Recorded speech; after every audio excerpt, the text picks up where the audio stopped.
Welcome in everybody, this is 0 Alpha 11 Remote Homestead, and today I'm going to give you the most simple pressure canning tips that I can possibly think of, because I know on YouTube and everywhere else they make it seem a big science and it is kind of overwhelming to some people, but it is really simple. I've been pressure canning for 4 years now, and I've learned a bit, and I want to share it with you guys so you can start pressure canning and preserving your own food for everybody in your families, because it is a great way to preserve food and save money on your fridge and freezer bills. So today we're going to be canning sheep's milk, which is just there. We've got 8 jars of sheep's milk, 500 ml jars, which we will be pressure canning. Milk is the first easiest product to learn to can. First being water, because if it goes wrong, you ain't lost anything. Because when you pressure can, if something goes wrong, you possibly lose what's in that jar and you will not be able to eat it. So go with something very cheap and easy at the beginning. So store-bought milk is cheap in comparison to canning steaks or fish or something. So milk is a great starter. So this is how we're gonna do milk. Like I said, we have 8 500 milliliter jars. This is the All-American 941 pressure canner. It's the biggest one that they have, and it can hold, I'm sure, 19 1-liter jars and 30 odd 500 ml jars.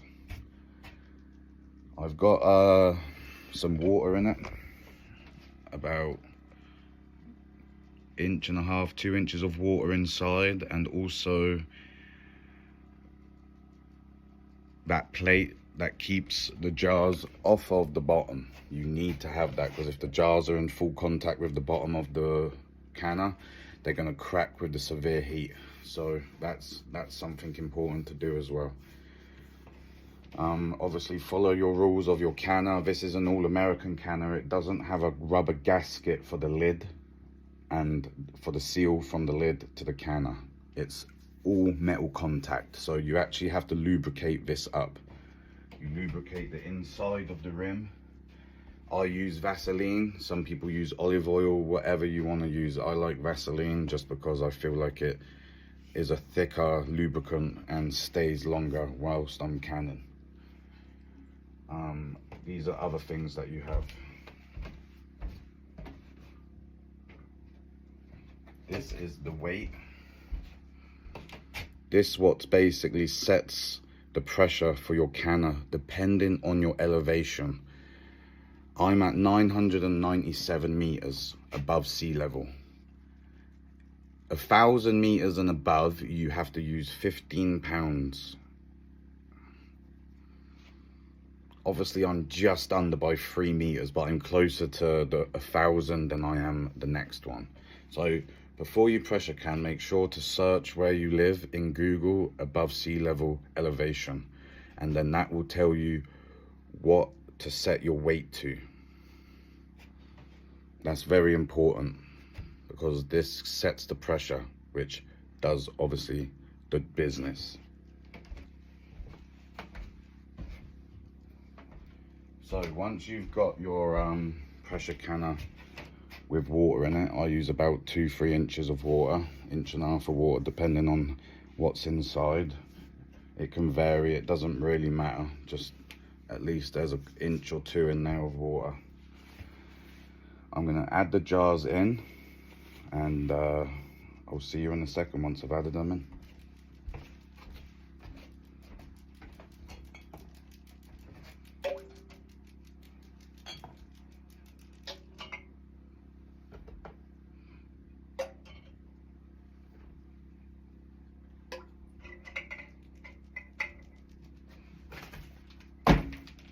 So all the jars are added now.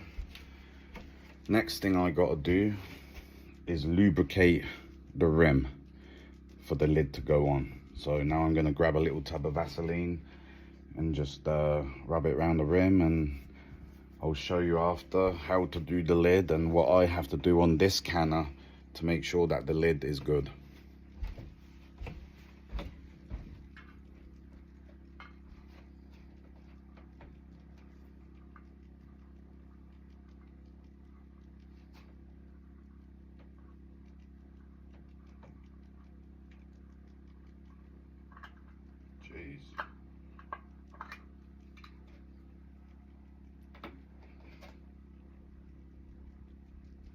literally just put a bit on my fingers and then just rub it around the rim all the way around. Just make sure that this part of the rim is lubricated.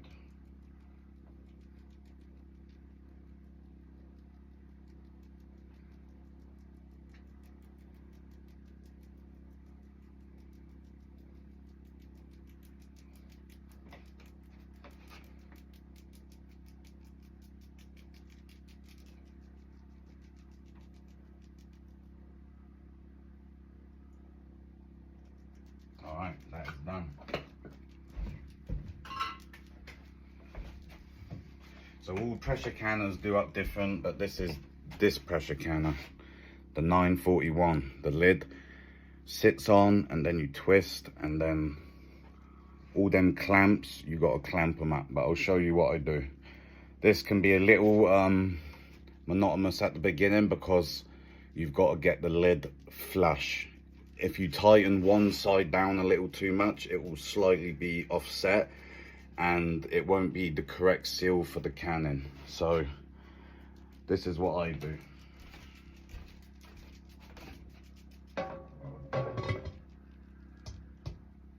Lid is on, and then for this canner you always have to start with 2 clamps. The 2 clamps will set it for the rest of the clamps, but you got to make sure that the lid is flush evenly all the way around, because it can be tipped up like this, where there's a bigger gap on this side than this side, and then when you're pressure canning you'll actually see it lose a little bit of steam through here, which I've done it before and it was successful, but you don't really want that to happen. So you just got to work it a little bit, make sure that it's flush all the way around, checking all sides.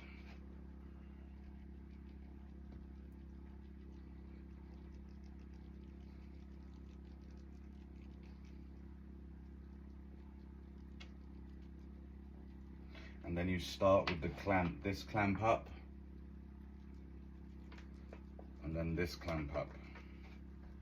2 clamps are up right now, and I literally get them to where they just start to suck on the lid, where you can feel it tighten up where there's pressure, and then I just do 1 turn, 1 turn, 1 turn, and then I give it another check again. And to me that looks pretty good.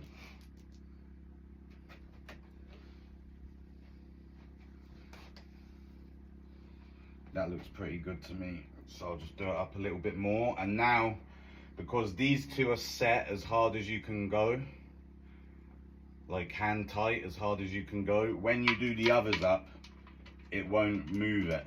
And obviously do opposite ones each time. You don't do 1, 1, 1, 1. You do opposites, just like when you do lug nuts up on a tire. You do 12 o'clock, 6 o'clock, 3 o'clock, 9 o'clock. Like that.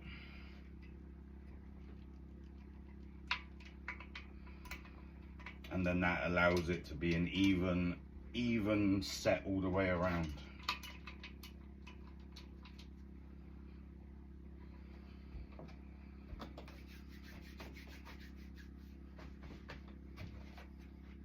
So now we are ready for cannon. Another part that I forgot to tell you about is, before you put the lid on, inspect the steam valve. Make sure that it is clear and operating, because if it's blocked, steam isn't going to be able to get out and it will be a nightmare. So make sure that your steam valve is open and clear, because this is what allows the steam to be pressurized with the weight on it. Very important. But now I'm going to tell you how to can milk. So the canning milk process is, you turn the canner on, you put it on a medium to high heat. I normally do pretty high. And you wait for a steady stream of steam to come out of the steam valve, which is obviously here. Once you see steam, and you'll hear a noise as well, you'll hear it being pressurized. and it will be a steady stream. That is when you add the weight on. So once I see that, I'm going to put my weight on. Make sure it's on 15 pounds. Add the weight. Once that weight is on, the pressure will begin to build to what you've set it at, 15 pounds. It won't just hold the pressure for you at 15 pounds. If you have it on too much of a high heat and it gets to 15 pounds, it will still keep building because it's too high. And the weight will actually slightly come off like this. And not really wobble. It wobbles like this. Jiggles. That's the sound that you want to hear when it's set at the right weight. But like I said, if you do too much of a heat, it will actually pop off a little bit and steam will just come out, and that means that you've got to turn down your heat and regulate the pressure. Just turn it down little bit, wait a minute, and it will slowly decrease in pressure, and you'll get the right heat set. But for milk, all you have to do is, once you have seen the steady stream of steam coming out, you add the weight with your number on it, whatever it's set at for your elevation above sea level. And then as soon as you just keep everything normal, and then you're going to watch the pressure build up from 0 up to about 13 pounds on here. And then it's going to start to jiggle once it hits 13. It will probably take about 10 minutes. As soon as it jiggles like this, you leave the weight on. You just turn everything off, and that is it, done. You then have to wait for the weight of the pressure, 15 pounds, to go all the way back down to 0 pounds. Once it's at 0 pounds, and you take the weight off, and then you're gonna hear it release a little more steam again. Once you hear no more steam coming out of the valve, it is time to crack it open. And when I crack the lid open, I crack all of these, turn it, and then just lift it slightly, because if you outside and it's a different temperature to the jars, you could crack the jars. So if you're inside, your house is normally warmer, it's normally fine, you can take the lid off. But for me, I normally just crack the lid, leave it 10 minutes, let it regulate a little bit, and then I pull the lid off after about 10 minutes, and then it is done. And before I start, what I do with my jars once they're done, to make sure that they are sealed, you take the jars out, you put them in your box, you leave them for 12 to 24 hours, and then you check them. So you take the twister off, twist lid off, and then you pick it up by the lid. So the cap that's on top, that's sealed down, you pick the jar up by that, not by the jar or the neck, by the lid. You pick it up, give it a little shake. If it does not fall off, that means you've got a good vacuum and it is a good successful can. If you pick the lid up and it just falls off and the lid is off, it means it wasn't a good vacuum seal, and that you need to either eat it now or not store it. Because if you would have just stored that down wherever you store your food, in a couple weeks, that would have been moldy and it would just be a waste. So by checking it 24 hours after, if you don't have a successful seal, you can still use the product inside it because it's cooked and it's only been a day, so you can still use it and it's not a waste.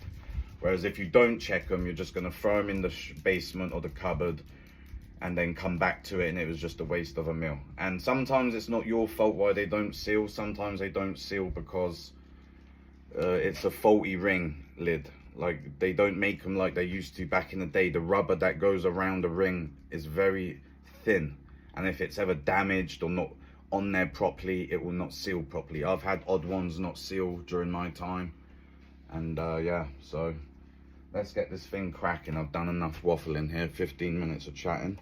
I'm going to put the weight down, turn the propane on, and show you what I mean.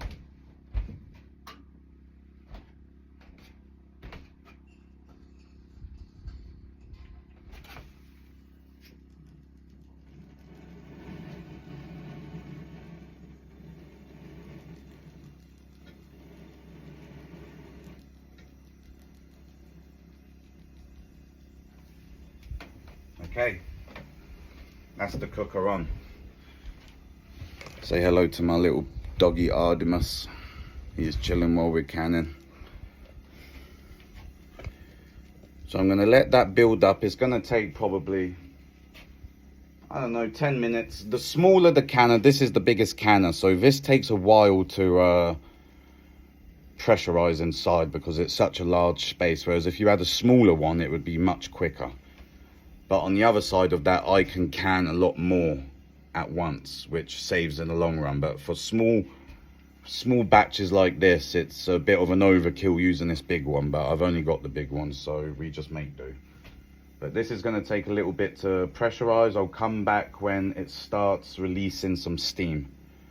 So I'll show you what I mean by a steady stream of steam.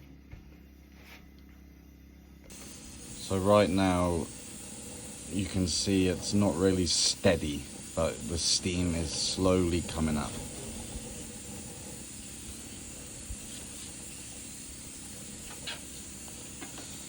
So this is not ready. I'll bring you back to when it looks ready and it is ready to add the weight onto it. Okay, it's kind of hard to see, but it's a steady stream of steam coming out now. So now it's time to add the weight. It is hard to see, but there's a steady stream of steam coming out of that. And now it's time to add the weight, so let's go. Time to add the weight of 15 pounds.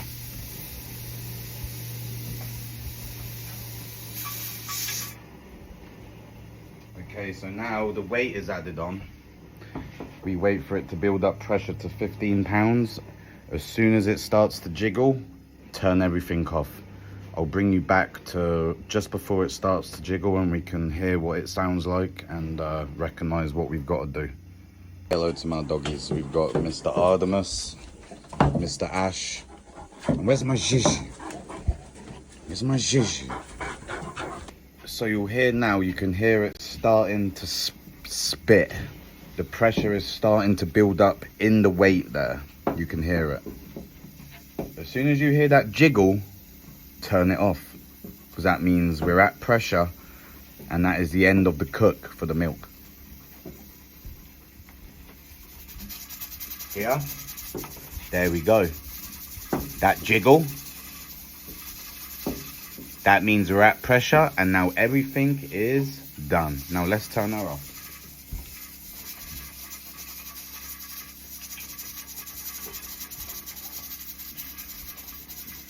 So now everything is off. I'm going to let it cool down on its own until the gauge reads 0. Then once the gauge reads 0, I'm just going to take the weight off and let it depressurize for another 10 minutes. After that, I'm going to crack the lid open, leave it another 10-15 minutes, and then I'm going to take the lid off. Then I'm going to remove the jars and let them stay for 24 hours or 12 hours between that time. Once you waited 12 or 24 hours, you're going to take the rings off and then you're going to lift them up by the lid. If they stay on, it is a good seal. If it falls off, it was never a good seal. And that is pretty much the basics of canning. The different things you do take different times, but like I said, start off with milk, start off with water. It's the easiest thing, you cannot go wrong. And this, what we've done here, has preserved milk if kept in the right conditions for 100 years.